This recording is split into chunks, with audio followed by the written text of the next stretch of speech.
به نام خداوندی بخشنده مهربان. سلام علیکم و رحمت الله و برکاته. بیننده عزیز گرامی، برنامه نامه ها از ناحیه ها به اصلاح نت شماره 275 را امروز تقدیمتان می نماییم. چنانه که می دانید این مطلبی برنامه ای که امروز تقدیمتان می گردد در تاریخ 2 سپتامبر نشر شده بود و می بینید که امروز در کدام روز است که تقدیمتان می شود. پس بدانید که یعنی تنظیم و جابجاگذاری و منتج آن وقتی زیاده را طلب می کند. دوره محمد سعید عبیداللهیف 1000 بار بهتر بود. این از نوشته یک نفر تاکسیست دوشنبه است که درباره وضعیت کار و فعالیت تاکسیست های دوشنبه از پایتخت نامه های اضطراب‌آلودی زیاد آمده ایستاده است و در رسانه ها و شبکه های اجتماعی هم این مسئله را خیلی زیاد گفته ایستادند، اما بدتر می شود و بهتر نه.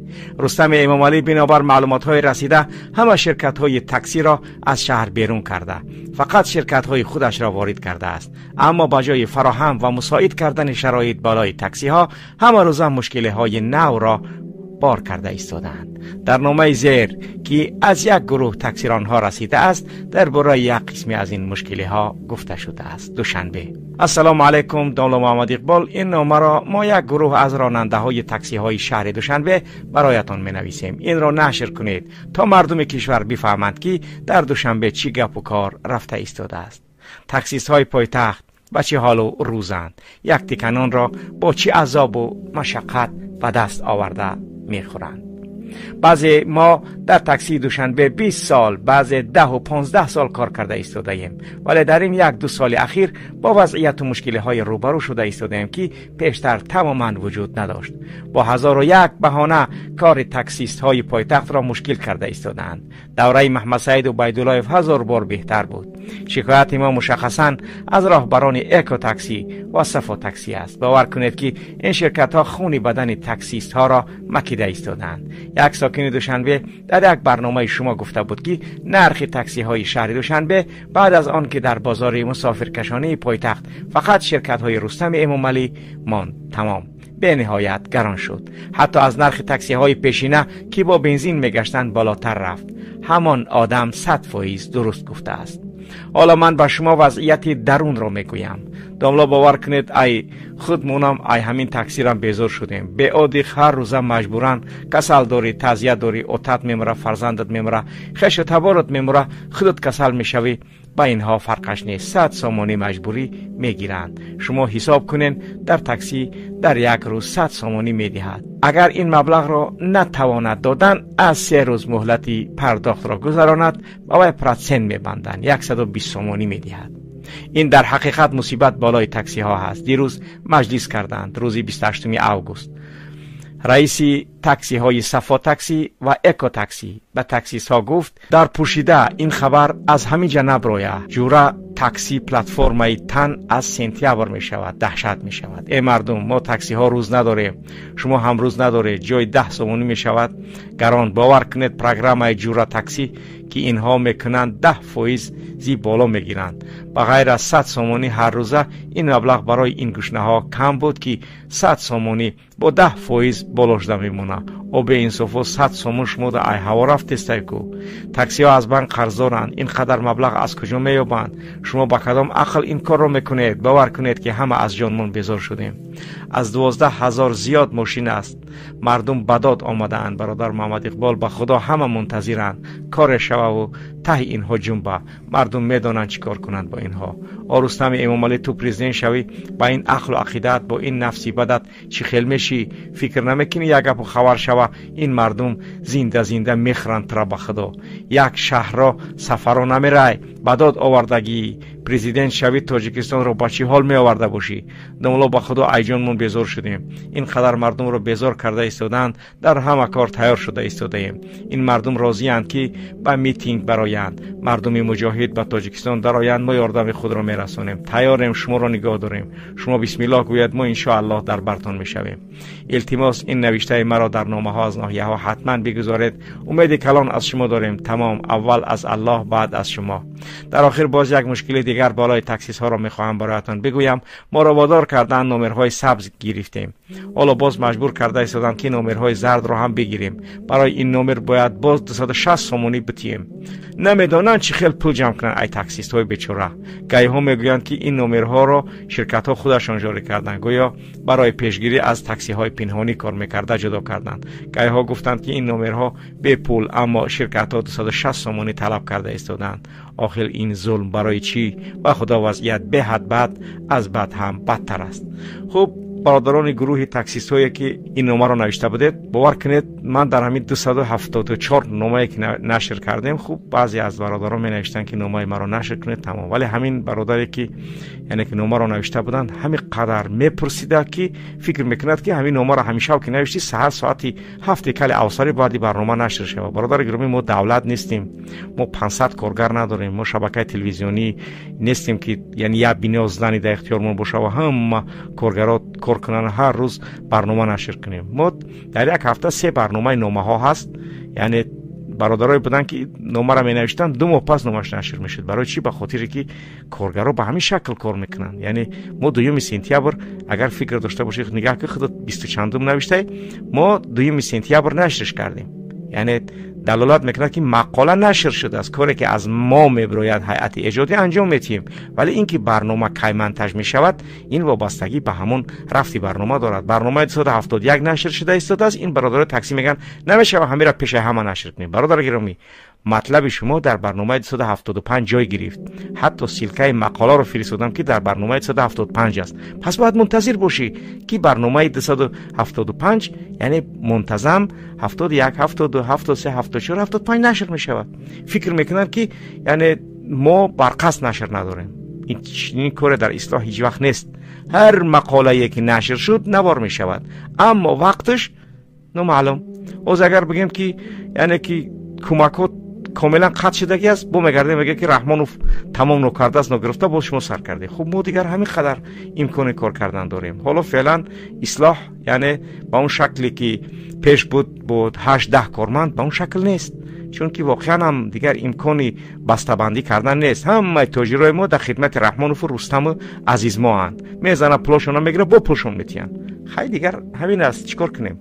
هر چیزی که ما امکانات داریم از همون امکانات خودمون استفاده می‌بریم. باید برادران گرامی فهمید وقتی نامه را می‌نویسید فکر نکنید که هم بگای نوشتمش سحر باید نشر شود. 1 ماه پیشکی فکر کنید که نامه اگر در اوگوست نوشتید نهایت سپتامبر نشر می‌شود، چون که ما کارمند زیاد نداریم. اینا به همون خاطر نشر داریم که بیش از 20 بار نوشته است. حتی با جنگ خستیم که میگه شما یعنی که ما باور می‌کردیم با شما، چرا شما نامه ما رو نشر ندارید؟ برادرای گرامی، شما یک کم ترک فکر کنید که یعنی این برنامه با مشقتی راست نمیشه. این زحمت میکشید که تو مقاله شود، عکس راست شود، منتج شود، در یوتیوب گذاشته شود، وقتی مناسبی که همون برنامه است بعد نشر میشود. امیدوارم اینو به همون خاطر شرح کردم، چون یعنی که در 274 برنامه این قدر غم نداده بودن که همین برادر تاکسیست غم دادن. خوب، نامه دیگر از رودکی. سلام علیکم برادر ارجمند محمد اقبال صدردین. تشکر از شما که نامه های فرستاده ما را در باره ناحیه رودکی و رئیس پاره‌خور و حرامخور آن عبدالغفار حکمت لازاده چاپ نموده. حالا باز میخواهم کمی دیگر به نامه های پیشینه ادامه کنم. اداره کمونالی به ناحیه اهمیت نمیدهد. اگر دقت داده باشید بینندگان گرامی، همین برادرانی که از رودکی می نویسند یعنی نمیگویند که اون نامم نشر شد یا نشد، نامش نوشته روان میکند. بعد که میبیند هر برنامه یک بار عکسی همین حکمت لازاده عبدالغفار نشر میشه. به خاطر چی؟ به خاطر که می نویسند دیگر انتظار نشر نمیشوند، مقاله نشر میشود، حکومت کارش میکند، تمام با دزدی ها و غارتگری ها و ویدیو نشر می شود. اون مشکل نیست. مهم نشر مطلب در یعنی که سایت اصلاح است، کار سایت میکند برادر گرامی، نه ویدیو ها. حکومت با ویدیو کار نمیکند، حکومت با مقاله کار میکند. پروکراتورا یعنی که نهادهای تنابکش مطلب رو میخونند، نه ویدیو رو میبینند. ویدیو رو مردم میبیند. خوب همین دقت بدید، ولی مردم ما چون عادتا بسیارش بیسواد است فقط فکر میکنن که انا همین ویدیو که نشر شد بعد یگان گپ میشه. ویدیو برای مردم عادی است، مقاله برای یعنی نهادهای تنابکش است که کار میکنن از روی اون. بله، ادامه مطلب. ناحیه از نرمای مقرر گردیده گذشته است. به مانند دولت هندوستان شدگی پیش هر یک دم 2 کم از مصری شدگی. اگر باور نکنید به شما یک راه کار را می‌آموزانم. امنیتی های بی‌ناموس همین که این نامه چاپ شد میتوانید رفته خبر گیرید. اما من باور دارم شما سری وقت نمی‌بینید. شما در فکر بیزنس زمین هستید. شما در فکر بیزنس دکومنت هستید. اگر آر و ناموس داشته باشید، اگر خواهید آن معاشی که از حساب انداز خلق مظلوم میگیرید حلال کرده خورید، همین که نامه چاپ شد با جماعت میرزا ترسونزاده نزد اداره جماعت بیاید ببینید با چشمان سرتان.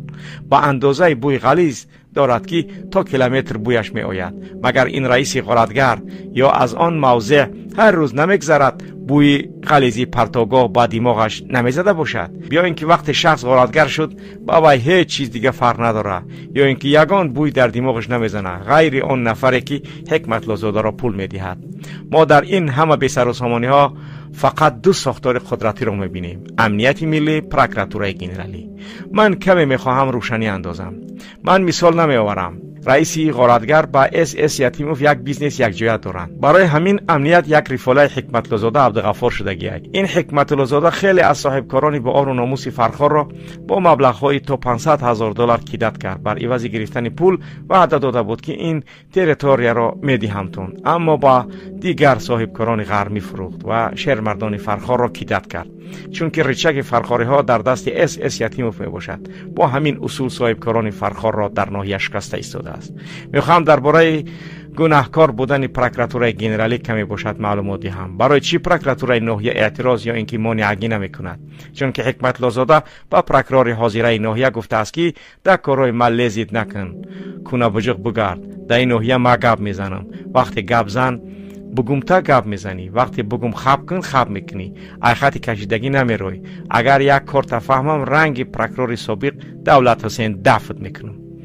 از همین جهت پروکرور ناحیه رنگی موش مرده آوازش نمیبروید. این حکمت لازاده غارتگر را نخواد برای آن مانده باشند که همه ناحیه را فروشد و دزدی کند. حکمت لازاده روز تا روز نفسش کلان شده ایستاده است. مثال برای قرار ساختمانی دامی بلند آشیانه گرفتن پیش از وقت سر هر یک کوادرات 56 سومانی بود و 2 میلیون سومانی شبکه پاره حق رئیس. حالا باشد حق رئیس $300,000 و برای قرار سر هر یک کوادرات متر 90 سومانی شدگی. فرض کردیم پیش وقت دالیه قرار رئیس شهر برای ساختمان یک بلاک بلند آشیانه $230,000 بود. حالا باشد $350,000-$360,000 شدگی. از همین جهت صاحبکار اینفراساختاری پیش بینی شده را ساخته نمیتواند. میان صاحبکار میشکند، مجبور است که نرخ بنا را برای خریدار بالا برد. مراجعت من به پروکرور گنرالی تاجیکستان نامحترم حبیب الله واحدزاده. برای آن نامحترم میگویم که کدام وقت صادقانه کار کند بعد محترم میگویمش. مراجعت به شما چنین است: شما مخصوص پیامک میفرستید که صاحبکاران محترم هنگام دچار به فشار یا دخالت غیر قانونی از طرف مقامات دولتی و دیگر شخصان علاهیده با پروکراتور گنرالی با رقم های خوب 2366 373 2362 702 و یا با پشت الکترونی اینترنت قبولگاه prokuratura.tj مراجعت نمایید. بله، این نوشته ها را در اکران دیده ایستاده اید. رقم های پروکراتورای گنرالی و ایمیل پروکراتورای گنرالی که مردم نویسند. من میخواهم از همین منبر به شما رسانم که رئیس ناحیه معاون پیشین شما این قدر صاحبکارها را شکست و سرسان و سرگردان کرد. شما کی و چطور تفتیش میکنید این حکمت لازاده غارتگر را؟ بعضی از شهروندان میگویند که وقتی با این رقم مینویسیم میبینیم کارمندان پروکراتور میآیند ولی همون نفری که جنایت انجام داده است او را میگیرند و از او پول میکنند، باز میبینیم کارش را ادامه میدهند. با همین ایمیل نوشتیم، میگویند ایمیل ساخته نکرده، برایش نوشتیم که تو با ما مشکل نشود. با رقم ها با یعنی که رقم هایی که نمیتواند کسی ببیند زنگ زده معلومات دادیم، اما هیچ کار نشد. چون که از پروکراتور میآیند ولی از همون نفر پول میگیرند و میرود، میبینیمش با پگه دکار کارش دوام میتیه خنده. بله، حبیب الله واحدزاده به همین خاطر ترک نامحترمت میگن. فهمیده ایستاده؟ یا یک نفری مهم میره در نزد همون ایمیل، در نزد همون تلفنمون، تا اینکه یعنی پول کار نکنند قضیه های ملت و مردم مصیبت ها را ببینند. حالا باوری ما فقط به اگنتی ضد کروپسیا موندگی ای خلاص. من همچون یک ساکن جماعت میرزا ترسونزاده با سلیمان سلطانزاده رئیس اگنتی ضد کروپسیا مراجعت کردم که چی طور اسمت دولک را تفتیش کرده ایستاده است، همون طور حکمت زاده عبدالغفار رئیس ناحیه رودکی را دستگیر و تفتیش کند، چون که رئیس ناحیه به نهایت ناحیه را به یک وضعیت وخیم و دهشتناک رسانده ایستاده است. ببینید حال صاحب کار خود را شروع نکرده 350-360 هزار دلارش را عبدالغفار غارتگر میگیرد. در کدام گوشه دنیا چنین کار وجود دارد؟ این با صاحبکار بسیار یک ضربه کلانی است. نزدش تا اینقدر مبلغ بزرگ را میدهد فقط به خاطر آنکه قرار اجازه ساختمانی دام را بگیرد. در جماعت میرزا ترسونزاده در پاورات لنینگراد نه آب هست، نه برق، نه یک پرتوگاه خوب است و نه یک کانالیزاسیا. این رئیس پرخور با جز از فروختن اجازتنامه یگان نیت دیگری بهبودی را در ناحیه ندارد. خب امام رحمانوف ایتی عجب آدم را موندی.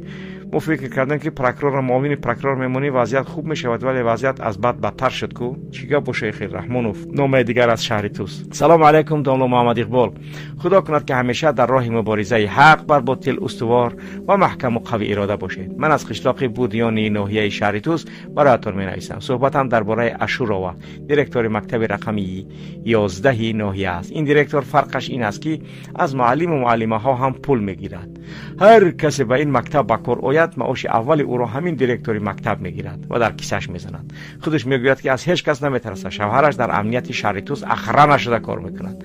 و دیموست خلوکی دارد. به نام معلم ها پول معاش دروغی نوشته آن را در کیسه خود میزند. از پلت حساب آژانسی نظارت دولتی معارف و یا اگنتی ضد کروپسیا یگان آدم برای تفتیش آید زود به شوهرش زنگ میزند و مسئله در جایش حل میشود. یک قلاوری امنیت اینقدر زور میشود در دولت امروزه ما واقعا هم دهشت است. باز طلبه ها را مجبور میکند که ایسیخ دوزندگی مرادگل لباس فرمای مکتبی خریده آورده چکش را در عاشورا نشان دهد، بعد به مکتب راه میدهد. برادر محمد اقبال این عاشورا همین خیل پورا میخرد به حساب. دکانی که در مکتب سودا میکند به وزن است. از وی هر ماه 150 سومانی میگیرد. میوه های درختان مکتب را چیده میفروشد. میگوید که به مکتب این خریدم و آن خریدم، اما تماما دروغ میگوید. هر چیزی در مکتب خرد از طلبه ها پول جمع میکند. التماس حتما چاپ کنید تا حکومتی ها بیایند و پیش راه این کثافت بگیرند. یک زن خوراکپز بود گفت که این لباس در بازار 160 سومانی می استد، در سیخ دوزندگی باشد 220 سومانی، چون که سیخ از این پول چند فایزش را به عاشورا میدهد. فقط برای همین گپ عاشورا این زن را از کار پیش کرد. این عاشورا نه، این مور است. باورم کنید داملا حالا این نوشته را التماس چاپ کنید. اگر این کارهایش را عاشورا بس نکند باز معلومات های دیگر و جالبتر از جنایت های مشخصش میفرستم و احوال عاشورا حتما بد می شود. خوب شما انتظار نباشید که نامه کی نشر می شود. نامه مقالش نشر شد و حتما یعنی ویدیوش می باید شما ادامه دادن بگیرید به کارهاتون. اگر می خواهید آن چیزی که نوشته اید ببینید در سامانه اصلاح داخل شوید. سامانه اصلاح معلوم است بیننده گرامی، ان همون اصلاح می نویسید در همین گوگل اصلاح .net نویسید حتما سایت اصلاح میبروید. اگر اندروید داشته باشید در تلفن همراهتان میتونید اسکچت کنید، هر یک مقاله نشر میشود میتونید بخونید. هیچ مشکلی وجود ندارد، تنها سواد لازم است تا اینکه بتونید داخل شده و خواندن نامه نوشته اتون رو. حتما ویدیوش نشر می شود. نامه دیگر از شهر نو. سلام علیکم برادر محمد اقبال صدرالدین. این نامه از شهر نو با شما میرسد. خواهش میکنم این نامه مرا در برنامه نامه ها از ناحیه ها که دیگر به مشکل کشا و یاری رسانی ما مبدل شده است جا دهید. سلامت باشید برادر گرامی. ولی مشکل کشا الله هست ان شاء الله. ما یک برادر و شهروند کشور که در خدمت شما میخواهیم که مصیبت هایی که بر سر شما هستند و مقامات طنابکش کار باید کنند آنها را به گوش کری آنها میرسانیم. بله ادامه نامه. یک برادر در بانک کار میکرد. گفت مردم قشاق از بانک ها برای کسلی و بیماری به نهایت قرض دارند. مردم بیچاره را به سود میدهند. مردم از ناعلاجی درجه به خودکشی دست میزنند. باور کنید بیچاره جوانان را بیشتر سود ناحیه چقه میشود، چون که از بانک ها قرض دارند. میگوید یک برادرش را قبیده آورده تو سلفی بوده برای همین آورده بود. گفته تهدیدشون میکنند. نباشد قبیده چیکار میکنید؟ مونت قرضهایشون رو دهند. گویا میبرند تو سلفی تو قانون رو اجرا نکردی میگویند. قرض بانک با سلفی و علفی چی ارتباط داره؟ به جای اون که سود نوحیه در غم مردمش باشد، مردم رو پرابلم میکند. یعنی کارمندان بانک که همه بانک ها از عائله هستند، برای فشار به قرضگیرها با این شکل از آنها پولهای خود را میستونند. آخر این ظلم است، تهمت است، جبر است به مردم. در بانک نشسته بودم، یک پیرمرد در آمد گفت برو زمان نمیماند سود نوحیه. خواستم اسم سود نوحیه را پرسم، دیگر فرصت نشد. تا حتی تهدید میکرده است سود نوحیه. از پیرمرد پرسیدم که قرض بانکی شما با سود چی دخل داره؟ مردم دیگر پول ندارند، علاجشان با بانک مانده است. بانک یک طرف ایستاد، در عائله ها بین خودشان جنگ و جنجال سر میزند. اگر زن یا که جوان باشد او را خائن وطن فروش میگویند تا اینکه دلش کننده از یعنی که سرش خلاص شوند. جوان تقریبا 46 ساله بود. با دو گوش شنوا شنیدم کسی را در مسکو بوده است میگوید تو وطن فروشی، تو خائن دولتی، تو گفتی در وطن کار نیست، از سبب بیماری رنج میکشم، از بانک قرضدار شدم. این مرد 46 ساله با مسکو با کدام بود صحبت داشت که چنین میگفت. وای زار زار گریه داشت، میگفت که این تهمت رو نکن، مرا کار نکنی، از وطن به وطن کنی. نیمی مردم رو با همین بهانه دارند متهم میکنند و پول میکنند. ببینید که کارمندای بانک حتی افرادی که قرض دارند تو سلفی و علفی گفته، تو نهضتی و تو یعنی که اصلاحات خواهان و گروه بسیار گفته، یعنی تهدیدشون میکنن تا اینکه پولشون برام بتیان. نه مردم این قدر ترسو نشوید، به هر از زنگای تلفن یا بانکیری چموی احمق یعنی که تلخکف نشوید. هر چی که شما سرتون خم کنید تلخکف شوه، همون قدر زیاد ظلمتون میکنن. اینا فراموش نکنی. ولی واقعا هم رحمان و با همین ظلماش بانکیر شما نمیدونم یک پراپرچیک در راه ایستادگی سلفیت میگه و نهضتیت گفته برده زندان دوره. واقعا هم دهشت است. پس با اون مرد 46 ساله کمی صحبت شدم، گفتم اکا جان چرا او را خائن نام گرفتی؟ وطن فروش گفتی. گشت و گفت وای از بانک قرضدارای، سود نوحیه شهر نو در جانمون زده است، تهدید میکند، به در خانمون بسیار میرود. رنگی که تو بر ضد دولت یا که تروریستی، چیزی تو رو فکر میکنند که نمیدونی. نباشد تا اون وقت توانسته است سپریده است، دیگر نتوانسته است، بیماری داشته است. بعد پرسیدمش که چرا خائن گفتی، وطن فروش گفتی؟ گشت و گفت این گپ در عائله ها مدشتگی.